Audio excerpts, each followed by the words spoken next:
Good evening.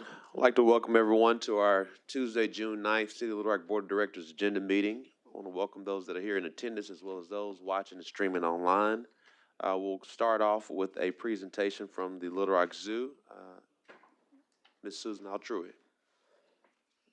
Thank you, Mayor, Directors. It gives me great pleasure to introduce to you a new art installation at the Little Rock Zoo. It is capybara sculptures. They are, yes, Cappy, Director, we are so excited to have the capybara sculptures. But we're really excited about these because they are interactive, they are mobile. We've brought them here for you to see in person, and they are very, very exciting to have at the zoo. We have 22 of them. They are all over the zoo. They will be mobile. You'll start seeing them around Little Rock as well. They are made of reclaimed plastic, so they are sustainable, and they have been sculpted by the internationally acclaimed group Cracking Art Collective. If you've been to Bentonville and you've been to the 21C Hotel, you might recognize this group because they've done the green penguins there, and they have done animal sculptures all over the world. So we're really honored that we have the exclusive capybara sculpture here in Little Rock at the Little Rock Zoo. This is in celebration of the zoo's new habitat that we are building with the bond project that is underway right now. It's the return of the capybaras to the zoo. And if you know anything about capybaras right now, they are having a moment. Just ask a child, ask a grandkid. Capybaras are incredibly popular right now, Director Phillips. They are very popular and having a moment. So we're really excited about capybaras because of that. You can see from the picture there that children love the capybaras. They're loving these sculptures and really excited about them. A little bit about Cracking Art. They are an art group that is based in Milan, Italy. They are known for these whimsical animal sculptures, and they commissioned this just for the Little Rock Zoo. And we did this with funds from donors from the Arkansas Zoological Foundation. So this was all done with private funds. And it has a conservation focus. As I mentioned before, this was made with recycled plastic materials, and the Cracking Art Collective has a conservation mission which falls right in line with the conservation mission of the Little Rock Zoo and our purpose. There's some other examples of Cracking Art projects that are around the globe. You can see some other examples of their whimsical sculptures that they have produced. And there are capybara sculptures that are still available for sponsorship. There's a QR code there for anyone who might be interested in sponsorship. We have a couple of parents already who have adopted these whimsical creatures, so they're still available for adoption. And we do have donor recognition at the exhibit available. And wanted to point out that we have had a 12-year-old who has taken it upon himself to raise funds to be a capybara parent.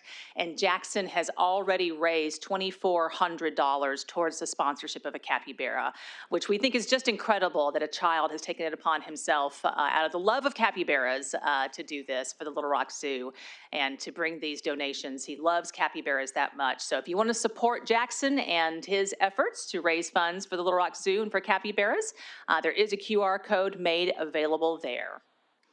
And we want to thank everyone for their support of the Little Rock Zoo and hope that you come out and see our capybaras. And we thank you for your support.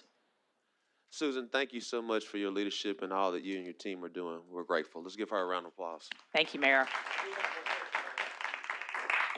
Sorry, we have one question. Not sorry, but Director Peck mentioned that this was named after her or the other board members.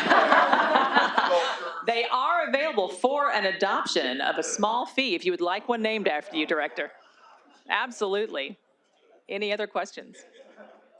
No, thank you. All right, we're going to quickly remove these off the table so you can continue with your meeting. Thank you so much. As they remove, are there any questions on the modifications and or the consent agenda? We have 4 modifications. Director Lewis. Yes, if I could get Manish to speak about items 3 and 4, please.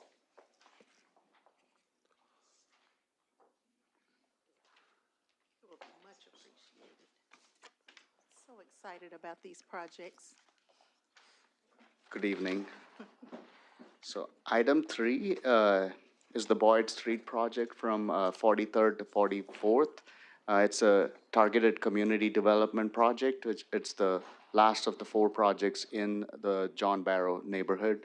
And it's a street and drainage project. Perfect. I just wanted to give you to give details so we could have the public be aware of Sure. what's about to take place. Sure. And then for 4, Item number 4 is a small drainage project on Weldon Avenue, and this is basically to alleviate some drainage issues in that area. It's a smaller part of that project. There's another project south of there, which is also a part of the targeted community development money. This is not one of those. perfect, but it's still enhancements, so. Yes, ma'am. We are thankful. Correct. Thank Hey, you. Manish, how long did it take to get to this process? I know it takes a lot when you go through engineering and bidding.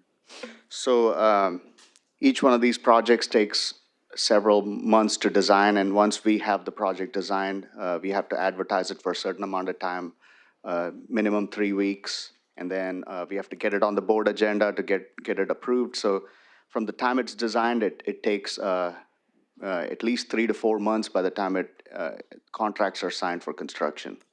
So total about a year? About a year, yes. Thank you. Thank you. Thank you. Director Adcock?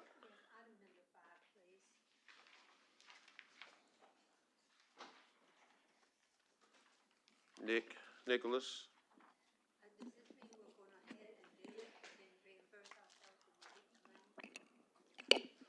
So at this point, the board's approved authorizing the agreement with the New and Found team.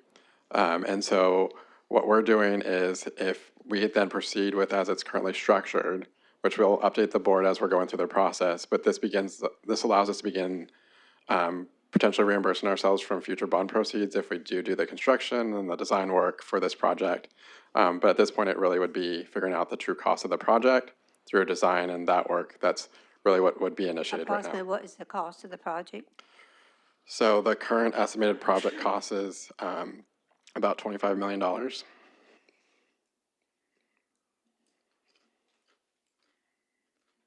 Thank you. Yep. Director Webb, then Director Miller, and I'll come back to with Nick. Thank you, Mayor Scott.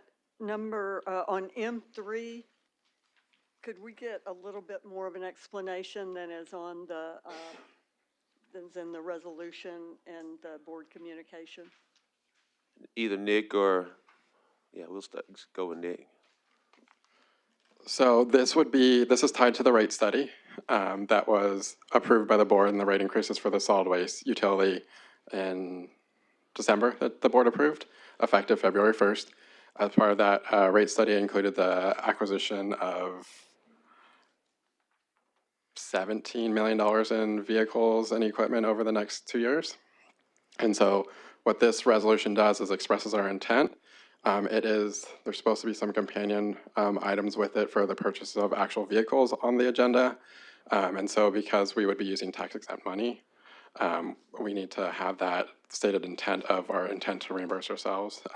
The rate study was designed to be financing of the vehicles so that we can purchase more upfront and pay it out over the useful life, since we wouldn't have all those resources up front to purchase the vehicles, because we're talking the 2 that I've seen so far about $9 million worth of vehicles and equipment. And with, how many vehicles does this much money buy, ballpark? So the 17 million, it's different. It's a variety of different vehicles that they use in waste disposal. So it's gonna be your front and your rear and side loader vehicles, plus your knuckle booms, your landfill equipment, which all have various price tags. A good way, as maybe Grant comes, but Director Webb, if you remember last year, we spent about close to $2 million and got about 5 vehicles, and that was a variation from that standpoint. So it could be 17, and it could be closer to 20 or 21. Just depends on the exact vehicle. And again, prices today are different from prices yesterday, but I would say at least 15. It's going to depend. You have a better number for me, Grant? We like better numbers. Yeah, so The first wave will be 18 side loaders, 6 rear loaders, and 5 knuckle boom. And then shortly after that, we'll get 5 more side loaders and a couple roll-off trucks as well. And then on top of that will be a lot of our heavy equipment for the landfill. Okay, thank you. That's good information. Yeah. No, just again, I just want to share kudos to the city attorney's office and Nick going back to the River Market Hall process, as well as our bond, our finance counsel, bond counsel and finance advisor for this process. I know it's been a long time coming. Clearly, we've stated that we're going to close, but we get a chance to get some more money to pay back what we've committed to over a period of time. And it, to directors Compuris and Phillips, this plays a role in the downtown master plan, and I know Director Phillips made it so the River Market can be back in the park funding for this. So just want to make sure, say thank you to both Director Phillips and Director Compuris. Director Miller.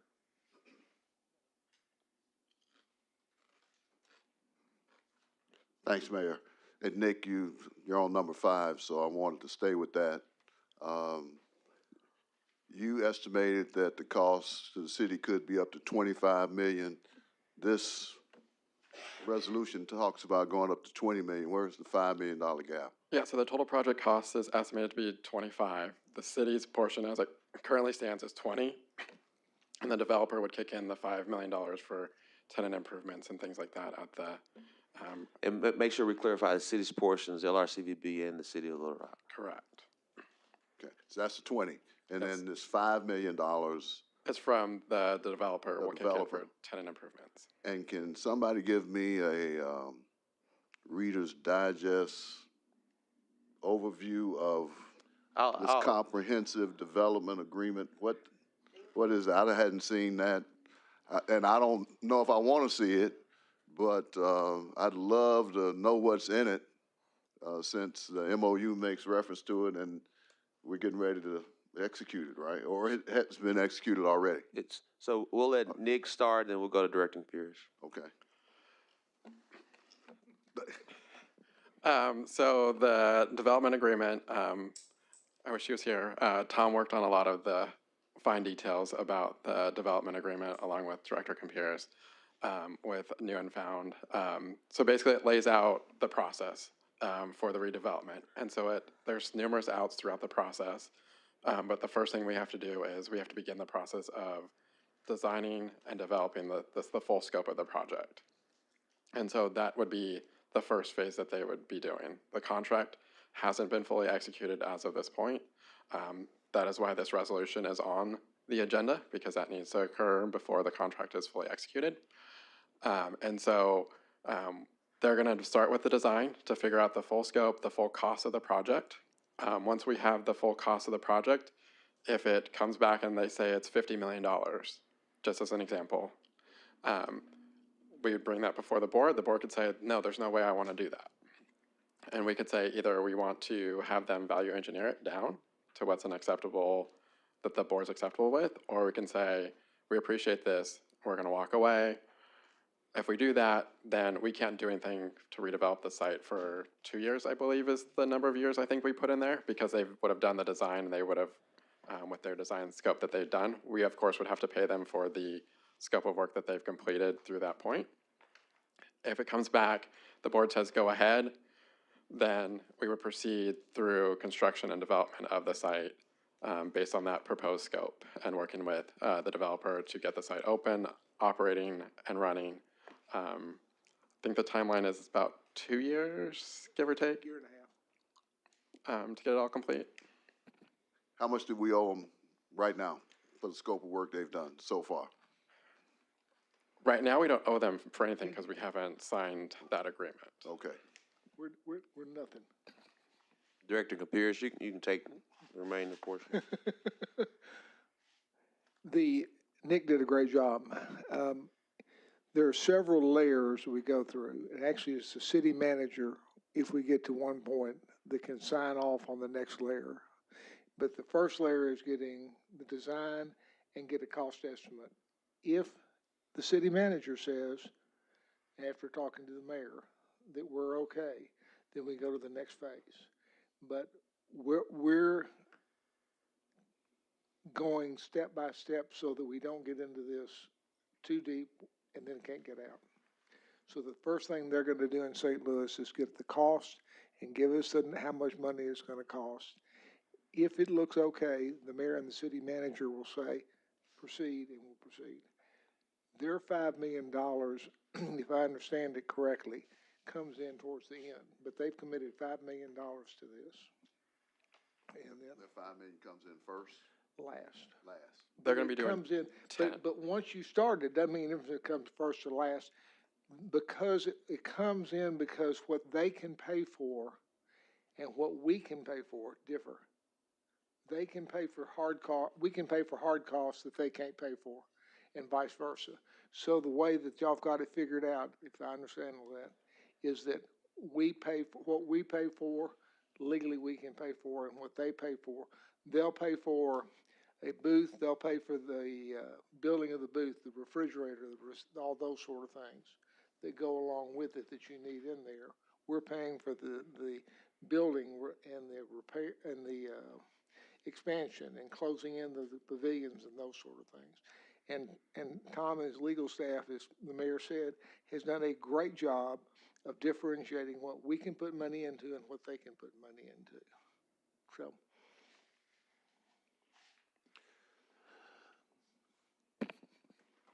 So at this point, Mayor, I guess, council, what do we have to sign off on? Do we sign the different phases? Yeah, Or so- once we sign this, it's the dominoes falling? Do they have to come So- back to us on something? We're really it's a multi-phase project for a public-private partnership. And so initially, to get the ball rolling, this board voted a few months ago, and that's when, I guess, maybe late last year or January. And that's where we were able to give the official notice that we will be shutting down operations at the end of this year, fall or December. This process allows us, as we receive dollars from our financial advisor and Stevens, and Ms. Leanne is here as well, we can start putting those dollars back into the project. But also the project maybe, as we all know, construction projects are never what they exactly seem to be when they tell us. And so if it's more, we have additional access to these funds, and also real time able to make transfers. Again, all this subject to the city board will come back before you as well. And then there are other goals that have to be hit that Chief Hubbard and I will review to move forward as we continue to move forward with this project. So the ball has already started. This is just, I don't want to call it ancillary, but it's a complement to the process.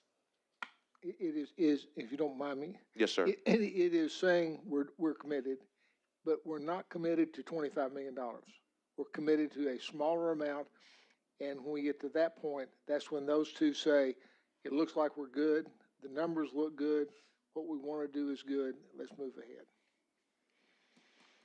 I mean, it is designed well by the people in St. Louis and here, that none of us are committed to the whole thing from day one. We're committed to taking a baby step to make sure everything works, and if everything works, then these two sign off of it and we go. Okay. But it doesn't have to come back to us. We're done.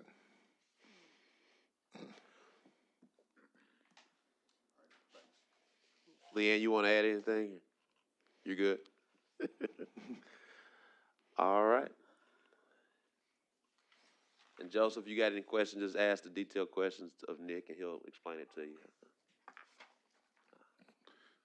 Let me ask a question on number 7. Yes, sir.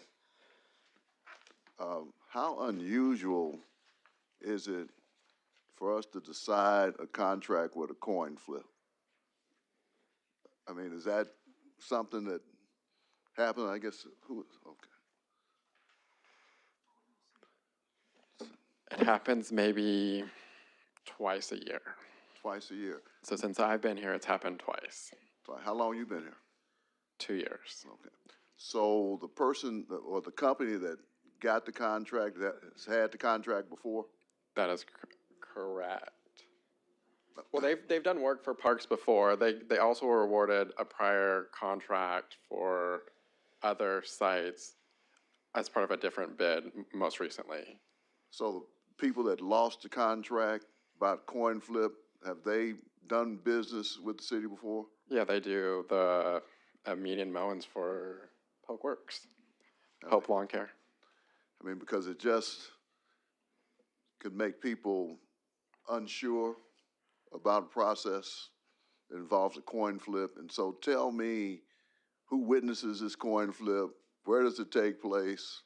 Just, I'm trying to imagine in my mind how this. And before you get to tell how it gets to a coin, it's just, Well, I it's know a it was, both bids came in the same. yeah. Yeah, But I want to make sure you share that to the Oh, with public. the public, yeah. I've read the thing, but I'm just trying to. They came to the public. They came with the exact price, and so that's Sorry. the reason why there's not an arbitrary coin flip. Right, yeah, exact same price per unit of measure for the mowing in this case. And so we end up with a coin flip. So the city's process has been historically that if there is a tie, we do a coin flip. That used to be written into the state procurement rules. They have since removed that. But that's been our. Excuse me, I missed that part. I'm sorry. The state procurement rules used to also be a coin flip as well. And so we basically followed those rules. In the last legislative session, they removed that. But our practice has always been to follow what the state had done. So we maintain our coin flip for a tiebreaker event. And so for a tiebreaker event, if there are two or more tied, if it's two tied, then we do the coin flip. If it's more than two that have the same bid, then it's a drawing of straws to select the winner. Let's stop explaining this. Again, for the public, we were following the state. I want to be very clear. But so ultimately, as far as your question goes, the procurement team, along with the parks team, were witnesses to the coin flip. The procurement team worked with the parks team to designate who was heads, who was tails. They did the coin flip, and so it was observed by 3 or 4 people to ensure how it came out was what everybody saw and agreed on. Now, you say that the state doesn't use the coin flip anymore. What do? They amended, I'd have to go look at it, because they amended that whole section of state law in the last legislative session. Okay. Well, I mean, that's how you get back on that. It just seems a little uncomfortable. Certainly if I was the company and I lost based on a coin flip, but if that's the rules, that's the rules. I was just curious about that, that's all. Yeah, that's been our standard practice. And it's happened twice since you've been here. It's happened twice since I've been here. Okay, Yeah. thank you. And Nick, if this, I know the state did do this a few months ago as far as make that change, because we've always followed the state. If they have a new rule, let's figure out what that rule is. And we'll Yep, we're working with Lynette's city. team on documenting our processes and putting it into our policies. Thank you. Thank you. Just want to be clear, we're not doing anything different than the state has done, at least for the last 3 or 4 months, so. Coin flip. Let me ask, oh, sorry. Director Mill, one second, Director Mill, do you yield your time? Absolutely. I was moving on to something else. I'm sorry. I just want to make sure that we're clear. What is Zone 3? What area is that?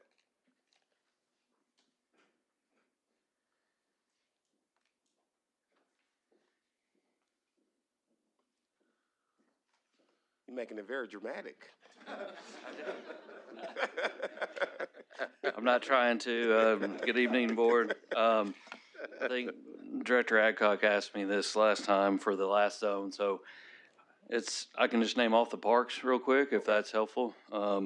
It's Richland Park, Granite Heights, Benny Craig, Tom Park, Wakefield Park, Hanger Hill, Cheatham Park, Otter Creek Park, Moorheart Park, Pinedale Cove, MacArthur Park, and Petaway. And before you get into more detailed questions, I will say we have started doing, so Parks manages 6,500 acres. We mow about 2,000 acres. We contract out about 500 acres.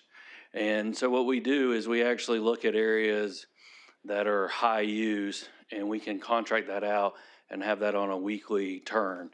Then we have our staff who are operating large tractors that would mow larger areas. And maybe we might not get to that to a 2-week turn, but it depends on the use of that space. I can go into more detail, but That's all I need. You read my mind, so thank you, thank you. Director Couch. That's all I have, Mayor. Thank you, Director Phillips. Director Miller? I was moving on to number 9. I didn't know if we were ready. We're ready. Okay. I was just curious about this one. Are these contracts that we do for these health services, are they just one-year contracts? They're not, I mean, it appears to be year to year. Chief, you probably know as the chief. It is annually. So we don't do these things multi-year, why do we do them year to year? It seems like you do one and give them an option, or? Some years it's according to if there's some changes in the MOU with the firefighters. And so there might be additional testing that may go into some of these processes. Gotcha. Thank you. Any questions on the planning and zoning items, 11 through 20? Here on 11? Yes, sir. When they do a public hearing, it's not a public hearing like what we do up here, is it? Or that's, the Reclamation Authority holds their own public hearing? Does that happen right here at the board level? When, like you open up the public hearing? That's not us doing it, is that Reclamation Authority doing their own thing? We do it here. We do it right here? Okay. So the public can get notice that they can come here for the public hearing? Yes. Yeah, because, you know, we're getting a lot of stuff about public input or lack of transparency and all that. I want to make sure, of course, this is our notice to the public. Do we do anything else to try to notify the public that we're getting ready to have a public hearing on this? Or is this it? We do the same process we do with any other public hearing. I can get you those details on what that process is. Yeah, I'm just more sensitive to, you know, the public calling for more notice. But of course, it's just the notice that they get. This is the notice they get. Yes, sir. And I'll just go from there and try to get people, make sure they know about this. Yes, sir. All right, thank you. Thank you. Any more Director Miller? 13 and 21, are they the same? Are they related?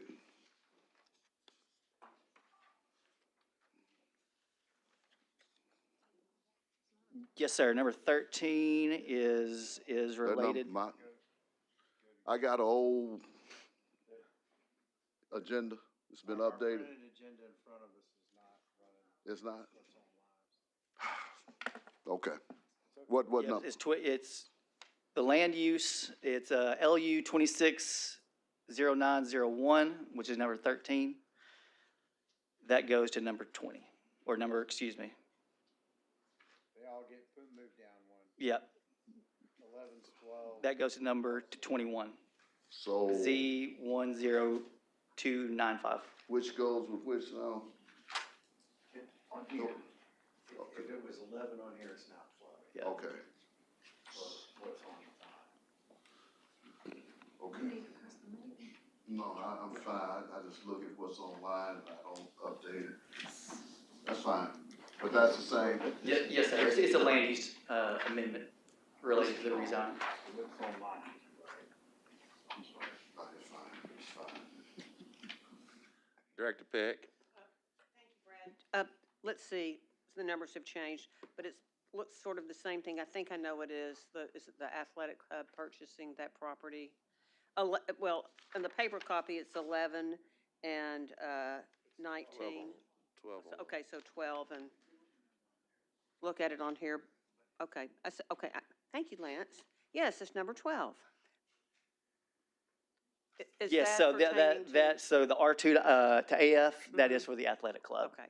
They're just bringing that piece into, it's already zoned all AF anyway, so they're bringing that Wanted to in, make just sure I making it understood that. all And so uniform. is that the same for the other one? And I guess it would be 20, I can't see it.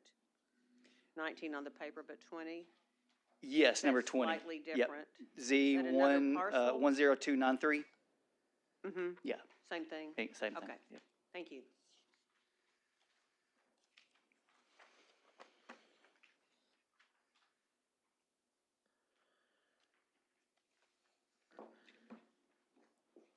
Board members, any more questions? Board members, any more questions? Any comments? Any comments? Any comments? Meeting adjourned.